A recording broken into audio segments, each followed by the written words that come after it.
लोग ये बताइए कहाँ से आए हैं, नाम क्या है और कितना पैसा आपका मैं फंसा? वाराणसी से हूँ। मेरा नाम रवि सिंह है।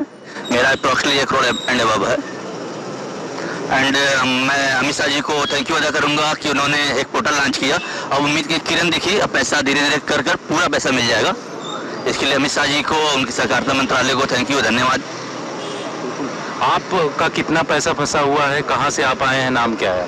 हम भी सर वाराणसी से ही आए हैं और लगभग हमारा 10 से 15 लाख रुपया है। और आज सूचना मिला था कि निवेशकों का एक मतलब सहकारिता मंत्रालय द्वारा एक पोर्टल लॉन्च किया जा रहा है और उसमें कुछ कस्टमरों को बुलाया गया था, उसमें हम भी आए थे। तो उन्होंने आज पोर्टल लॉन्चिंग भी किया है और भरोसा दिलाया है कि आगे चल के आप लोगों का भुगतान हो जाएगा। तो इस प्रकार से जैसे कि आप वीडियो में देखे हैं, बहुत सारे लोगों ने सहारा कंपनी में पैसा को डबल करने के हिसाब से इन्वेस्टमेंट किया था। यहाँ से एक चीज़ हमें ये भी सीख मिलती है कि फ्यूचर में हम सब लोग ऐसी गलती कभी ना करें कि पैसा डबल करने के चक्कर में, जल्दी से जल्दी डबल करने के चक्कर में आपका पूरा का पूरा पैसा कोई लूट करके ले जा ले, जैसे कि सहारा कंपनी के साथ में हुआ था। अब हाल फिलहाल में सहारा एक बार फिर से न्यूज़ में आया है। सरकार की तरफ से एक वेबसाइट लॉन्च की गई है जहां पर सहारा से जुड़ी जानकारी मिलेगी। इसके साथ साथ में सरकार क्या काम कर रही है, लगभग 10,000 रुपया पैसे वापस करने की बात सरकार कर रही है। लेकिन 10,000 लोगों ने तो लाखों लगाए हैं और सरकार यदि 10,000 ही वापस कर पा रही है तो वो कितना कम है आप सोच सकते हैं।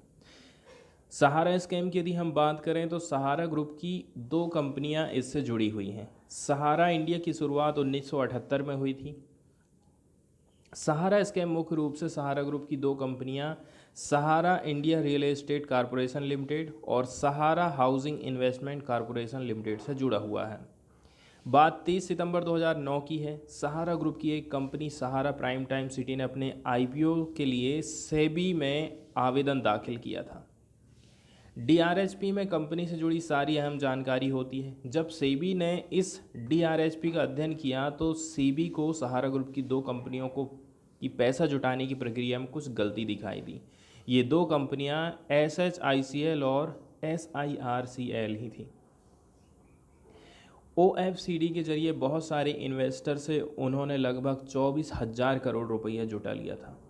इसी दौरान 25 दिसंबर 2009 और 4 जनवरी 2010 को सेबी को 2 शिकायतें मिली। इसमें कहा गया है कि सहारा की कंपनियां वैकल्पिक पूर्ण परिवर्तनीय डिबेंचर जारी कर रही हैं और गलत तरीके से धन जुटा रही हैं।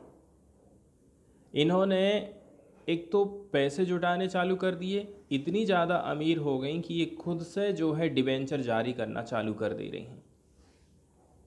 इसके बाद दोनों कंपनियों की जांच चालू होती है तो सेबी ने ये पता लगाया कि OFCD के जरिए 2 से 2.5 करोड़ निवेशकों से करीब 24,000 करोड़ रुपया इन कंपनियों ने जुटा लिए हैं। सेबी ने सहारा की इन दोनों कंपनियों को तुरंत कहा कि अब आप जो है पैसे नहीं कलेक्ट कर सकते हैं। जाहिर सी बात है, जब इन्होंने पैसा कलेक्ट करना बंद कर दिया तो पैसे देना भी ये लोग बंद कर दें। और कहा था कि वो निवेशकों को 15% ब्याज के साथ उनका पैसा लौटा दे, पर ऐसा कैसे हो सकता है। इसके बाद हम देखते हैं कि ये जो मामला है वो सुप्रीम कोर्ट चला जाता है। सुप्रीम कोर्ट में सुनवाई होती। सुप्रीम कोर्ट का कहना था आप जो है 15% ब्याज के साथ में उन इन्वेस्टर का पैसा वापस करिए जिन्होंने आपके पास इन्वेस्ट किया है। लेकिन ये जो कंपनियां हैं 15% ब्याज के साथ पैसा जमा कराने में नाकाम रहे। इस तरह से कानून के दायरे में धीरे धीरे ये कंपनियां आने लगीं और इन दोनों के ऊपर मनी लॉन्ड्रिंग का केस भी दायर किया गया। धीरे से फिर सहारा इंडिया के बैंक अकाउंट और उनकी संपत्ति को फ्रीज करना चालू किया गया। 26 जनवरी 2014 को सहारा ग्रुप के चेयरमैन सुप्रीम कोर्ट के आदेश पर गिरफ्तार हुए थे। सोचिए, 2010 में ही पता चल गया, लेकिन 4 साल लग गए गिरफ्तारी को। नवंबर 2017 में ईडी ने सहारा ग्रुप पर मनी लॉन्ड्रिंग का मामला चार्ज किया। इस तरह सहारा ग्रुप पूरी तरह से कानून के शिकंजे में आ गया। अभी तक उसने 15,503 करोड़ रुपया जमा किए हैं। सहारा ने सेबी को पहली किस्त 5,120 करोड़ रुपए जमा कराई थी। रिपोर्ट के हिसाब से यदि हम देखें तो समूह की कंपनियों, दोनों कंपनियों की हम बात कर रहे हैं, और उनके प्रवर्तक और निदेशकों ने सेबी को कुल 15,485 रुपये ही जमा कराए हैं। अब हम चलते हैं न्यूज़ की तरफ और डिस्कस करते हैं न्यूज़ को डिटेल में। गवर्नमेंट ने एक वेबसाइट को ओपन किया है जिसके माध्यम से वो रिफ़ंड करेगी small investors of Sahara. Sahara chit fund company ने जिन लोगों ने भी पैसा को डबल तिबल चौबल करने के लिए पैसा लगाया था, वो उन छोटे मोटे इन्वेस्टर का पैसा सरकार एक वेबसाइट के माध्यम से वापस करने वाली है। 1.7 करोड़ इन्वेस्टर को इसमें फ़ायदा पहुंचने वाला है पहले फेज़ में। And claims up to 10,000 will be settled first. शुरू में सरकार दे रही है 10,000 रुपये मात्र। ऑन 29 मार्च सुप्रीम कोर्ट ने ऑर्डर दिया था कि आप रिफंड करिए 10 करोड़ इन्वेस्टर्स को of 4 cooperative societies. 4 cooperative societies के जो इन्वेस्टर थे उनको लगभग जो कि 10 करोड़ इन्वेस्टर हो जाते हैं, इनको आप पैसे वापस करिए, ऐसा सुप्रीम कोर्ट का ऑर्डर आया था। तो अभी सरकार थोड़ा थोड़ा करके दाना अभी डाल रही है। Union home minister and cooperation minister Amit Shah ने ट्यूसडे के दिन लॉन्च किया है एक पोर्टल को जिसके माध्यम से रिफंड किया जाएगा लोगों के पैसे को। Around 4 crore small time investor of 4 cooperative societies linked to Sahara group of companies. तो जैसा सरकार ने ऑर्डर दिया था उसी के हिसाब से सरकार काम कर रही है। सरकार ने कहा था कि 4 जो कोऑपरेटिव सोसाइटीज़ हैं उनकी जो 4 करोड़ लगभग refund the money of around 4 crore small time investor. 4 cooperative society के 4 करोड़ स्मॉल टाइम इन्वेस्टर को ये पैसा सरकार वापस करने जा रही है। 2 सहारा ग्रुप की जो एंटाइटीज़ हैं are being investigated by several agencies. बहुत सारी एजेंसियों ने इसके ऊपर छापा मारा था, जैसे कि ईडी ने मारा था, मनी लॉन्ड्रिंग के केसेस लगाया गया and foreign exchange rules violation का इसने उल्लंघन किया था। इस वेबसाइट को जब लॉन्च कर रहे थे तो मिनिस्ट्री की वेबसाइट के हिसाब से देखें, मिस्टर शाह का कहना है कि 1.7 करोड़ जो इन्वेस्टर हैं उनको फ़ायदा मिलने वाला है पहले फेज़ में और इनको 10,000 रुपये तक मिलेगा एक जन को। The money will be return to the Aadhaar linked bank account of the investor within 45 days. तो जिनका बैंक अकाउंट आधार से जुड़ा हुआ है उनको 45 दिन के भीतर में ही उनका पैसा वापस मिल जाएगा। 4 जो कोऑपरेटिव सोसाइटीज़ हैं कौन कौन सी हैं? Sahara Credit Cooperative Society Limited, Saharayan Universal Multipurpose Society Limited, Humara India Credit Cooperative Society Limited, Star Multipurpose Cooperative Society Lucknow में है, Bhopal, Calcutta, Hyderabad respectively were registered under multi state cooperative societies act 2000 between March 2010 से जुलाई 2014। तो सबसे पहले जो पैसा मिल रहा है वापस वो 4 कोऑपरेटिव सोसाइटी के इन्वेस्टर को मिल रहा है।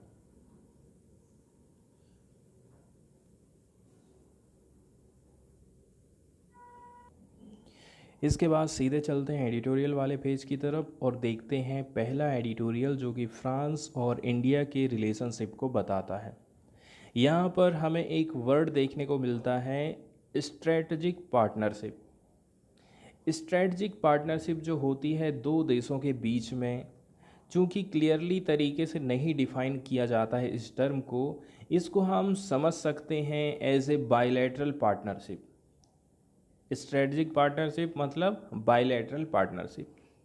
जैसे कि कुछ मुद्दे हो सकते हैं इसमें, डिफेंस के मामले में दोनों देश कोऑपरेशन कर रहे हैं, सिक्योरिटी के मामले में, लेकिन it is an actual alliance. लेकिन आपको ध्यान ये रखना है कि ये एक्चुअल अलायंस नहीं है, किसी प्रकार का कोई गठबंधन वगैरह नहीं है।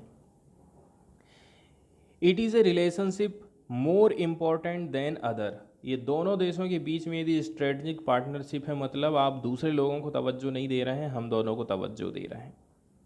मे include economic interest as well as such as trade, investment and banking. कौन कौन से क्षेत्र कवर किए जाते हैं इसमें? ट्रेड, इन्वेस्टमेंट और बैंकिंग, इकोनॉमिक इंटरेस्ट इसमें शामिल करे जाते हैं। स्ट्रेटजिक पार्टनरशिप एक प्रकार से हमें जगह अवेलेबल कराता है आने वाले टाइम में एक होने के लिए।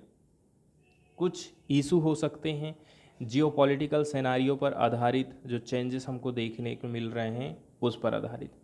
इंडिया की यदि हम बात करें, strategic partnership are declarative policy instrument.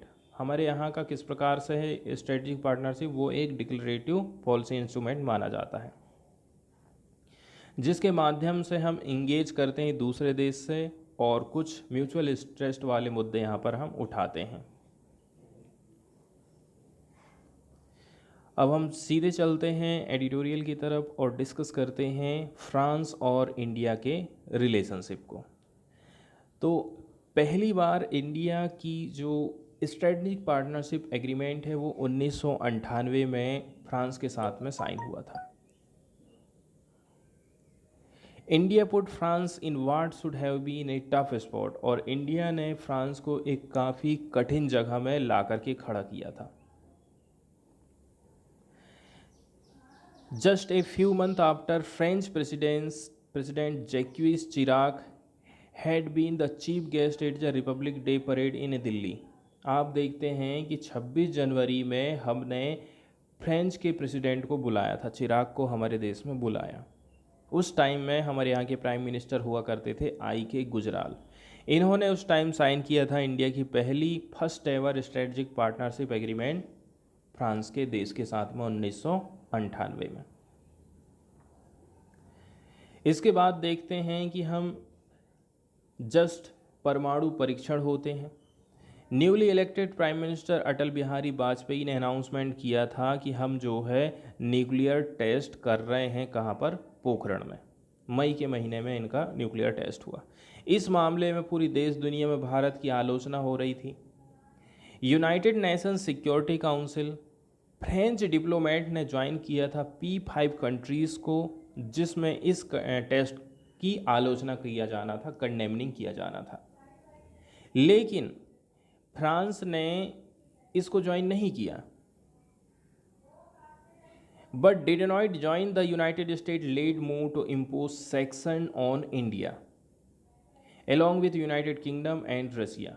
ऐसे कौन कौन से देश थे जिन्होंने सैंक्शन का विरोध किया था? तो उसमें फ्रांस भी शामिल था, रसिया भी शामिल था और यूनाइटेड किंगडम शामिल था। Nor did France scrap strategic partnership agreement, और ना ही जो हमारे बीच में स्ट्रेटजिक पार्टनरशिप एग्रीमेंट साइन हुआ था उसको भी ख़त्म नहीं किया था फ्रांस ने। इसलिए कहते हैं फ्रांस भारत का सच्चा दोस्त है। अब इस रिलेशनशिप के पीछे क्या फ़िलॉसफी है, इसको हम समझने की कोशिश करते हैं। पहले नंबर की बात यह है, हम हमारे देश में 26 जनवरी जब मनाते हैं तो उनके यहाँ के नेता को बुलाते हैं, और जब वो लोग अपने देश में इस प्रकार की परेड आयोजित करते हैं तो भारत के किसी नेता को बुलाते हैं। Chirac himself was guest at India's Republic day.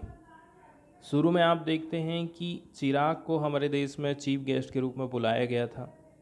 इनको 2 बार बुलाया गया था, ठीक है। इसके बाद वैलरी गिसगार्ड स्टैंडिंग 1980, निकोलस सरकोजी 2008, फ्रांकोसिस होलैंड 2016 में। इसके साथ साथ में हम देखते हैं इंडिया की तरफ से गए थे प्राइम मिनिस्टर मनमोहन सिंह, इसके बाद 2009 में, और नरेंद्र मोदी गए थे invited to the Bastille Day parade. वहीं यदि हम बात करें डिफेंस इक्विपमेंट की खरीद को लेकर के, इसका मतलब ये है इंडिया और जो फ्रांस है वो दोनों देशों की जो रिलेशन है आगे बढ़ते जा रहे हैं। दोनों देशों ने अपने संबंधों को मजबूत बनाने के लिए 3 पिलर खड़े किए हैं, ठीक है। पहले नंबर की बात यह है, दोनों देश एक दूसरे के आंतरिक मामले में कभी छेड़छाड़ नहीं करते हैं। A steadfast believe in strategic autonomy as expressed by president Charles de Gaulle. तो ये क्या है, फ्रांस का मेन मुद्दा है कि हम जो है एक दूसरे को स्ट्रेटजिक ऑटोनॉमी भी दे रहे हैं। दूसरे नंबर की बात यह है, ये हमेशा नॉन अलाइनमेंट के विचार के पक्षधर रहे हैं। ये बात कही थी प्राइम मिनिस्टर जवाहरलाल नेहरू की तरफ से, और आज भी देखा जाए तो इंडिया इस चीज़ को फॉलो करता है। इसके साथ साथ में वो किसी भी कोएलिशन और किसी भी अलायंस में दोनों कभी भी शामिल होने की कोशिश नहीं किए हैं। स्ट्रेटजिक पार्टनरशिप एग्रीमेंट साइन होता है। इसके बाद हम देखते हैं कि इंदिरा गांधी के द्वारा 1976 में the awkwardness in 1998 after all would have been nothing in comparison to Chirac visit to India in 1976। जब इंडिया ने इमरजेंसी लगाया था उस टाइम में इंदिरा गांधी हमारी प्राइम मिनिस्टर हुआ करती थी। Not 6 months before prime minister Indira Gandhi had declared emergency and suspend freedom in move that was criticise across the world. उस समय में जो नेता लोगों को जेल में डाला गया था, उनकी फ्रीडम को प्रभावित किया गया था, इसकी पूरी देश दुनिया में चर्चा हो रही थी। लेकिन चिराग जो कि उस टाइम में प्राइम मिनिस्टर हुआ करते थे फ्रांस के, saw no reason to cancel his visit. Emergency लगाए थे इस चक्कर में कि हम अपनी यात्रा को कैंसिल कर दें, ऐसा फ्रांस ने कभी नहीं सोचा। इसके बाद हम बात करते हैं Paris conference on international economic cooperation की। दिसंबर 1975 में फ्रांस ने होस्ट किया था Paris conference on international economic cooperation. इसका मुख्य उद्देश्य था जो ग्लोबल क्राइसिस एनर्जी पैदा हो रहा है, पेट्रोल डीजल की जो कीमतें बढ़ते जा रही हैं, कमी आ रही है, क्राइसिस चल रहा था डेवलपिंग कंट्रीज़ के बीच में, ठीक है, और ये हुआ था मेनली यूएस और अरब के बीच में टेंशन बढ़ने के चलते चलते। India was one of the few invitees to the preparatory committee of the conference. इस कॉन्फ्रेंस में एक कमेटी बनाई गई थी, इस कमेटी के मेंबर के तौर पर इंडिया को भी बुलाया गया था। स्पेस का sector, nuclear energy, defence sector, ये कुछ ऐसे सेक्टर हैं जिन मुद्दों पर दोनों देशों ने काफ़ी अच्छा काम किया है। भारत के परमाणु कार्यक्रम की बात करें तो 2006 में चिराग फिर से नई दिल्ली आते हैं to lay the stage for the civil nuclear deal, ताकि दोनों देशों के बीच में सिविल न्यूक्लियर डील हो सके। When India won it's waiver 8 nuclear supplier group in 2008, India को छूट दे दी गई न्यूक्लियर सप्लायर ग्रुप्स के रूप में 2008 में। It was France and not US that India signed its first civil nuclear deal with, और ये अमेरिका नहीं था, ये फ्रांस था जिसके साथ में हमने ये डील करे थे। अब हम देखते हैं कि मिस्टर मोदी का फ्रांस के बहुत सारे लोग प्रोटेस्ट कर रहे थे, पार्टिकुलरली इंडियंस लोग ही प्रोटेस्ट कर रहे थे। जिस प्रकार से मणिपुर में वायलेंस हुआ है और सरकार कुछ नहीं कर रही है, यहाँ की माइनॉरिटी के ऊपर जो अत्याचार होते हैं उनके खिलाफ में मोदी के प्रति बहुत सारे लोगों का गुस्सा था और प्रोटेस्ट भी कर रहे थे। यही चीज़ जब आप देखेंगे फ्रांस में हो रही है तो लोगों को गिरफ्तार नहीं किया जाएगा, उनके ऊपर पुलिस की लाठीचार्ज नहीं होगी। यही चीज़ यदि इंडिया में हो जाती तो हम देखते हैं कि उनके ऊपर लाठीचार्ज चालू हो जाता, उनको जेल में डालना चालू हो जाता है। इस प्रकार से पूरी देश दुनिया तो नहीं, हम कह सकते हैं कि जो यूरोपियन पार्लियामेंट ने एक ठो प्रपोज़ल लेकर के आई थी कि हम जो है इंडिया को क्रिटिसाइज़ करेंगे मणिपुर वायलेंस के ऊपर, लेकिन इसमें फ्रांस ने किसी भी प्रकार से सपोर्ट नहीं किया और ना ही उसने क्रिटिसिज्म किया था मणिपुर वायलेंस के ऊपर इंडिया का। इसके साथ साथ में जो एलिगेशन लगाए जाते हैं, ह्यूमन राइट वायलेशन होता है इंडिया में, माइनॉरिटी के प्रति इंटॉलरेंस बरती जाती है, एंड इसके अलावा जो सिविल सोसाइटी फ्रीडम है उसको ख़त्म किया जा रहा है इंडिया में। तो ये सारी चीज़ें हैं जो कि मुद्दे ये सारे उठाए जाने थे, लेकिन फ्रांस ने इसमें साथ नहीं दिया था। यूक्रेन वार को देखा जाए तो यूक्रेन वार के लिए इंडिया का क्या स्टांस रहा था, इसके ऊपर कभी भी फ्रांस ने कोई भी इंटरफेयर नहीं किया। इंडिया जो चाहता है उसके हिसाब से उसको चलने दिया जाओ, हमें उससे कोई लेना देना नहीं है, ऐसा फ्रांस का मानना था।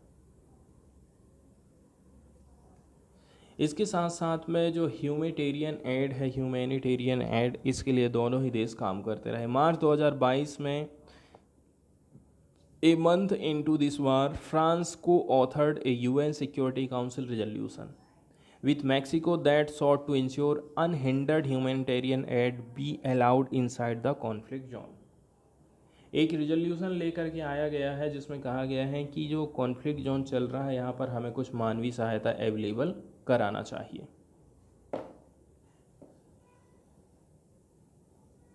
इसके बाद हम देखते हैं कि फ्रांस किस देश के साथ में कैसे रिलेशन रखता है। जैसे रसिया के प्रति, France made to Russian president Vladimir Putin and a visit to Moscow in attempt to talk Mr Putin out of the war. तो कुल मिलाकर के देखा जाए तो हम ये नहीं कह सकते हैं कि फ्रांस के रिलेशन रसिया के प्रति ख़राब हुए हैं। ठीक है, जैसा कि अमेरिका चाहता था कि फ्रांस रसिया को और चाइना को एकदम हम साइड में कर दें, और इसके लिए वो इंडिया का इस्तेमाल भी करता है। इसलिए हम कहते हैं ना कि अमेरिका के साथ में इंडिया के रिलेशन अच्छे रहें, लेकिन अमेरिका हमेशा से ही अपनी खुद की देखता है सबसे पहले। इसके अलावा ब्रिक्स देशों के प्रति भी फ्रांस के जो रिलेशन है वो ठीक ठाक रहे हैं। मोर रिसेंटली यदि हम बात करें, मैक्रोन ने सजेस्ट किया था कि हम जो है साउथ अफ्रीका में जाऊंगा ज़रूर, यदि ब्रिक्स समिट जो अगस्त में आयोजित होगा उनको इनवाइट किया जाता है तो। इसके साथ साथ में चाइना के साथ में भी वेल मेंटेन रिलेशन आप बोल सकते हैं, उतने ख़राब तो नहीं हैं। तो जब फ्रांस के जो मिनिस्टर हैं मिस्टर मैक्रोन चाइना अप्रैल के महीने में इस साल विज़िट किए थे, तो इससे भी हमें उतनी ज़्यादा कोई दिक्कत पैदा नहीं हुई थी जैसा कि अमेरिका को दिक्कत पैदा हो जाती है। इसके साथ साथ में दोनों के दोनों देश चाहते हैं कि जो नाटो प्लस पार्टनरशिप प्लानिंग है ये दोनों ही देश पसंद नहीं करते हैं।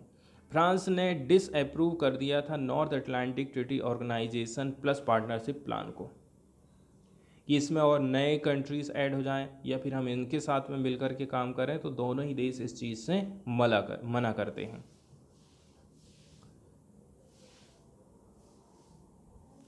इसके बाद हम बात करते हैं India France road map on Indo Pacific region. Hind प्रशांत क्षेत्र में दोनों देशों की जो है सेम टू सेम सोच है। चाइना जैसा कब्जा कोई भी देश नहीं कर रहा है कि उनके यहाँ के मछुआरों को अपनी सीमा में नहीं आने देना, अपने मछुआरे जा रहे हैं तो कुछ नहीं बोलना। इसके अलावा बहुत सारे आइलैंड के नाम चेंज करना या फिर उनके ऊपर उनके जो संसाधन हैं उनको अपने नाम करने की कोशिश करना।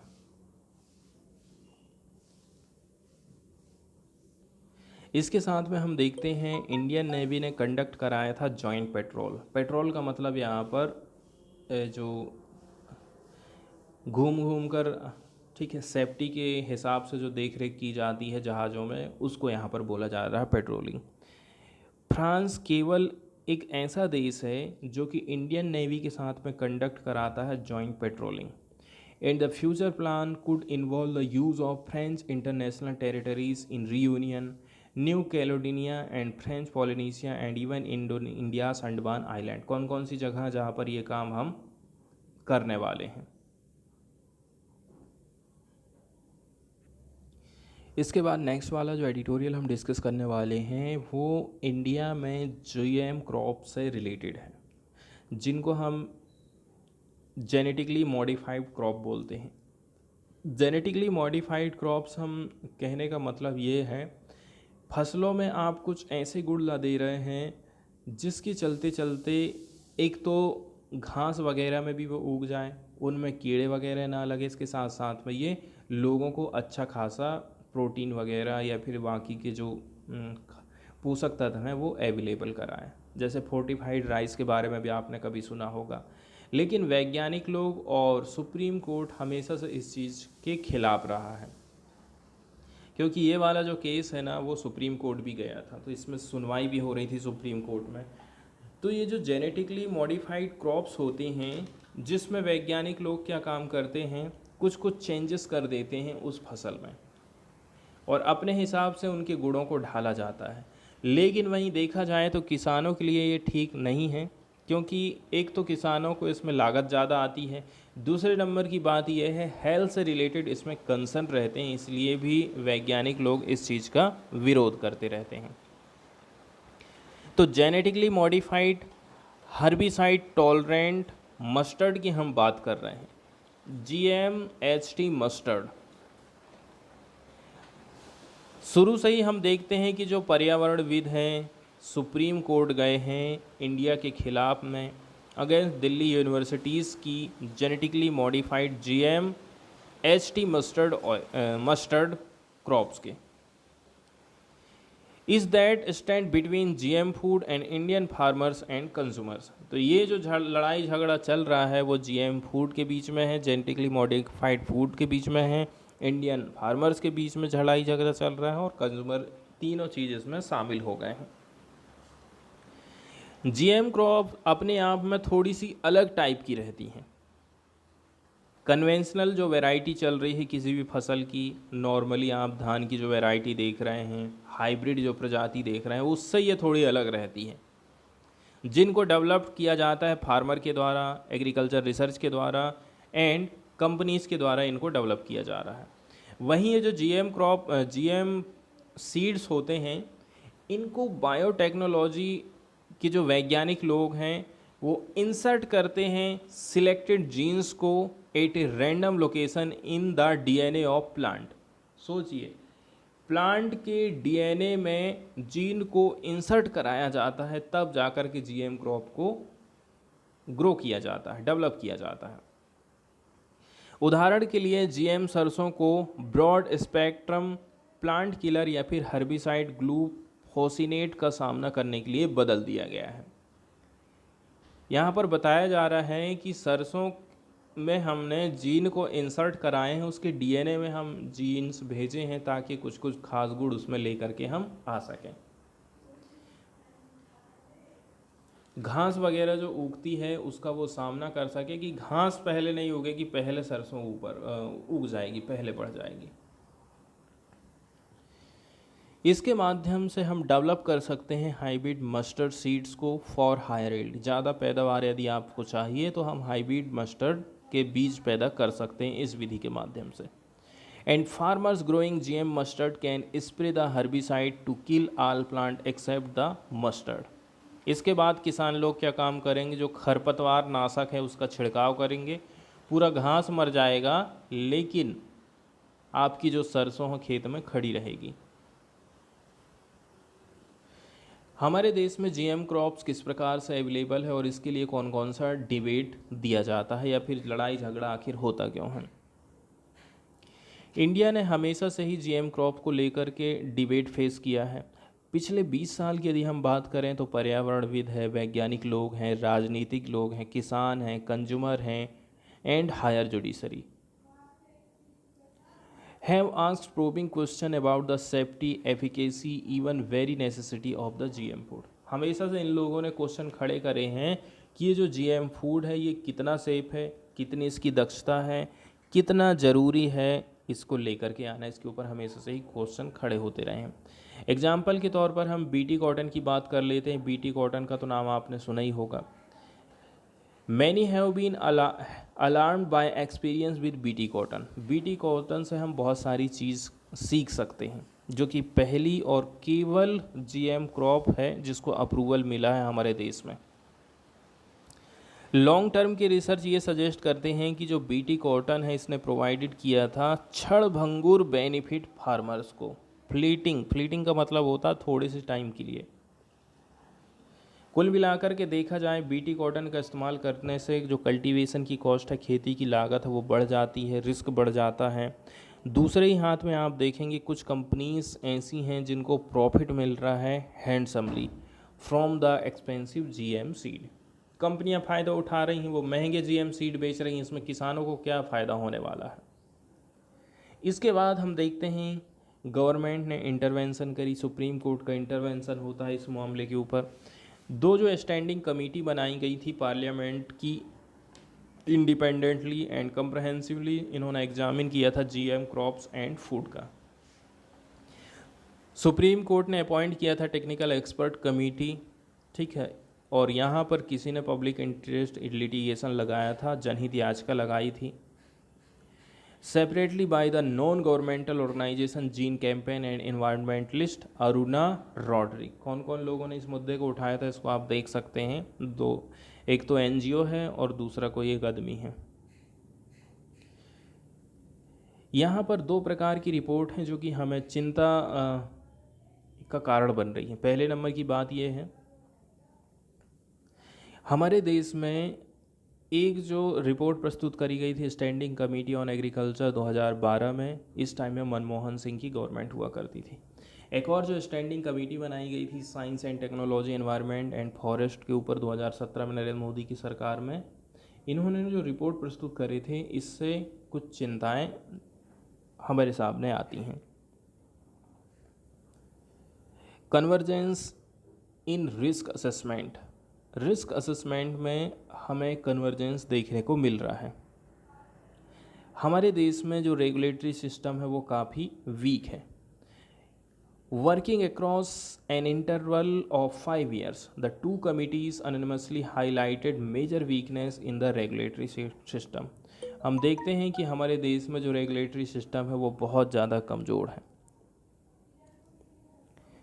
इसलिए जो जीएम फूड की रिलीजिंग है, इसके लिए चेतावनी दी जाती है कि किया जाए कि नहीं किया जाए। इसके साथ साथ में committee on science and technology, environment, forest ने कुछ स्पेसिफिक रेफरेंस दिया था जीएम मस्टर्ड को, और कहा था सरकार को कि आप जो है इंडिपेंडेंट ट्रांसपेरेंट असेसमेंट करवाइए, कुछ परीक्षण करवाइए, लॉन्ग टर्म बायोसेफ्टी कैसी इसकी, पर्यावरण के प्रति कहीं कोई खतरा तो नहीं है, समाज में इसका क्या असर पड़ सकता है, इसके लिए आपको जांच पड़ताल करनी चाहिए। Grave deficiencies in safety assessment of GM crop, जब सेफ्टी असेसमेंट किया जाता है तो जीएम क्रॉप से रिलेटेड बहुत सारी डेफिशिएंसी हमको देखने को मिल जाती हैं।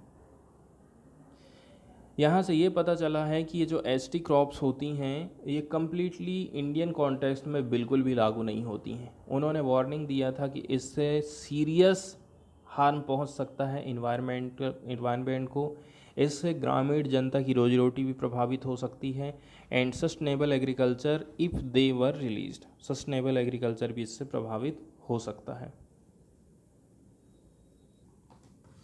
इसके अलावा हम देखते हैं जब ये मामला सुप्रीम कोर्ट में गया था तो सुप्रीम कोर्ट में भी सरकार की तरफ से सीधा सीधा जवाब नहीं दिया जाता है, उल्टा सीधा जवाब दिया जाता है, कुल मिलाकर के उलझाने वाले जवाब दिया जाता है। हाल फिलहाल में जो सुप्रीम कोर्ट में हियरिंग चल रही थी, सुनवाई चल रही थी, to get around the growing evidence of long term ecological and health risk of ST crop. सुनवाई का मुद्दा क्या था? आपको कुछ एविडेंस देना है, सबूत पेश करना है कि इसके लॉन्ग टर्म इकोलॉजिकल क्या असर पड़ सकते हैं, हेल्थ रिस्क हो सकते हैं, हेल्थ रिस्क है कि नहीं। तो गवर्नमेंट ने ये कहा था ये जो जीएम मस्टर्ड है इसको आप एसटी नहीं कह सकते हैं, सब आप एकदम बराबर नहीं कह सकते, क्योंकि ये जो ऑब्जेक्टिव है for developing it was to improve yield. सरकार कह रही है हम इसको इसलिए ऐसा कर रहे हैं ताकि पैदावार को बढ़ा सकें। फैक्ट वाली बात यह है, एक crop that can withstand herbicide is ST crop. जबकि फैक्ट वाली बात यह है कोई भी फसल किसान खेत में लगा रहा है जो कि हर्बिसाइड्स में भी खड़ी हो सकती है, उसको हम एसटी क्रॉप बोलते हैं। जैसे कि यदि वैज्ञानिक लोगों ने एक बार जीन यदि सरसों में डाल दिए उसके डीएनए में, इसके बाद फिर किसान लोग खेतों में छिड़काव करेंगे पेस्टिसाइड्स का, कीटनाशी का, घासनाशी का, घास वगैरह सुखाने के लिए, तो यहाँ पर जो मस्टर्ड है वो प्रभावित नहीं होती, घास पूरा सूख जाता है। इसके बाद हम जो जानकारी देखने वाले हैं वो यमुना रिवर से रिलेटेड है। यमुना नदी हाल फिलहाल में न्यूज़ में रही है क्योंकि यमुना में अभी बहुत ज़्यादा बाढ़ चल रही है, पार्टिकुलरली दिल्ली वाला एरिया। तो ऊपर से बहती हुई इस प्रकार से हरियाणा से होते हुए इस प्रकार दिल्ली आती है बोलते हैं। तो हरियाणा में के आसपास जो डैम बनाया गया है ऊपर की तरफ में, वहाँ से जब पानी इसका रिलीज़ कर दिया गया, ओवरफ्लो हो रहा था, तो दिल्ली में बाढ़ आ गई। बाढ़ आने का रीज़न यही बताया जा रहा है, पहला तो कि तो जो बांध बनाया गया उसमें उसका पानी छोड़ दिए हैं। दूसरा जो रीज़न बताया जाता है कि इसका जो रास्ता है, ठीक है, जितने एरिया में ये बहती है, जहाँ जहाँ इसका रास्ता था वहाँ पर सीमेंटेड वाले घर बन गए हैं। इसका जो एरिया है, जो जितना चौड़ा हुआ करती थी पहले, उस चौड़े एरिया को हमने घर बना करके, बिल्डिंगें बना करके, पेड़ पौधे काट करके सकरा कर दिया है, इसलिए यहाँ पर बाढ़ आती है। तो यमुना रिवर का मैप यहाँ पर देख सकते हैं। यमुनोत्री हिमानी से ये हिमनद से निकली है, ये वाला पॉइंट आप देख सकते हैं। इसके किनारे में हरिद्वार है, नई दिल्ली है, आगरा है। इसके बाद जो गंगा रिवर है वो गंगोत्री से निकली है, ठीक है। आकर के ये यहाँ पर इलाहाबाद में दोनों रिवर का संगम होता है। बहुत सारी इसकी सहायक नदियाँ हैं, जैसे कि आप देख सकते हैं चंबल रिवर, सिंध रिवर, बेतवा, कौन। तो आगरा इसके किनारे पे लोकेटेड है। पहली इसकी जो सहायक रिवर है वो है बनास, अरावली पहाड़ियों से निकली है। दूसरी है हमको चंबल देखने को मिल जाती है। एक और है काली सिंध, एक और है पार्वती, जो कि चंबल रिवर की सहायक नदियाँ हैं। उसके नीचे जाते हैं यमुना नदी में अपना पानी लेके जाती है सिंध नदी। आगे चल के आप देखेंगे बेतवा और केन रिवर।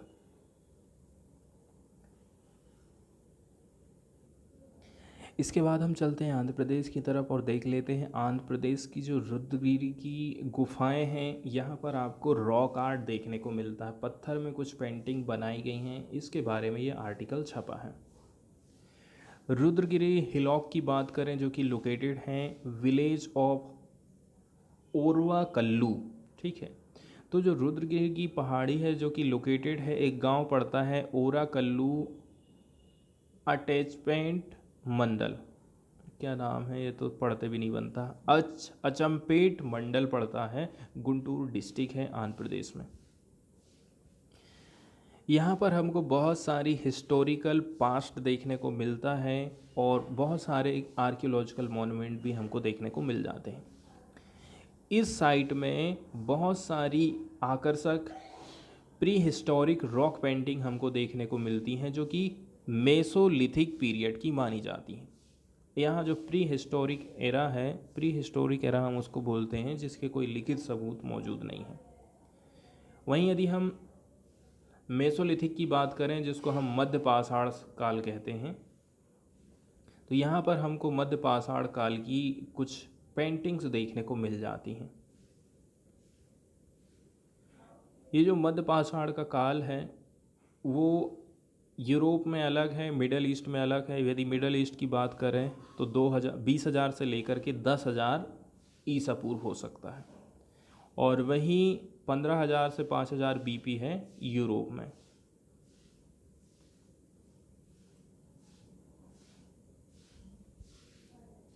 इस प्रकार से हमें कुछ मध्य पाषाण काल की कुछ पेंटिंग भी देखने को मिली हैं।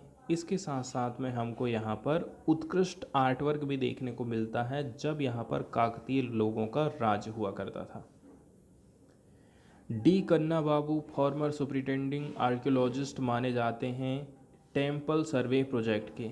At the archaeological survey of India, उन्होंने उनकी डिस्कवरी को शेयर किया था द हिंदू के साथ में। रुद्रगिरी ये लोकेटेड है ईस्टर्न घाट में। Features 5 naturally found rock shelter. यहाँ पर 5 हमको रॉक शेल्टर देखने को मिल जाते हैं इसके फुट हिल्स में, ठीक है। वेस्ट द्वार की तरफ यदि आप जाते हैं तो ये जो शेल्टर हैं वो इस एक प्रकार से सेवा देते थे, लोगों को सुविधा देते थे। लिविंग क्वार्टर्स फॉर पीपुल, लोग यहाँ पर रहा करते थे मेसोलिथिक एज में, लगभग 5000 BC की ये बात है। And they bear witness to luminous rock painting of the era. उस टाइम की रॉक पेंटिंग हमको यहाँ पर देखने को मिल जाती है।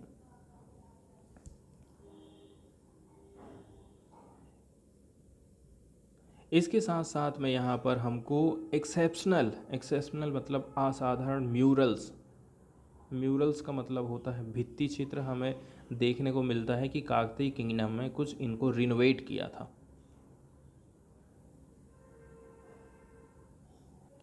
इसके अलावा पहले नंबर की जो गुफा यहाँ पर देखने को मिलती है, पहाड़ी के दक्षिणी छोर से शुरू होकर वानर भाइयों बलि और सुग्रीव के बीच तीव्र युद्ध को चित्रित करते हुए एक कथात्मक भित्ति चित्र बताती है।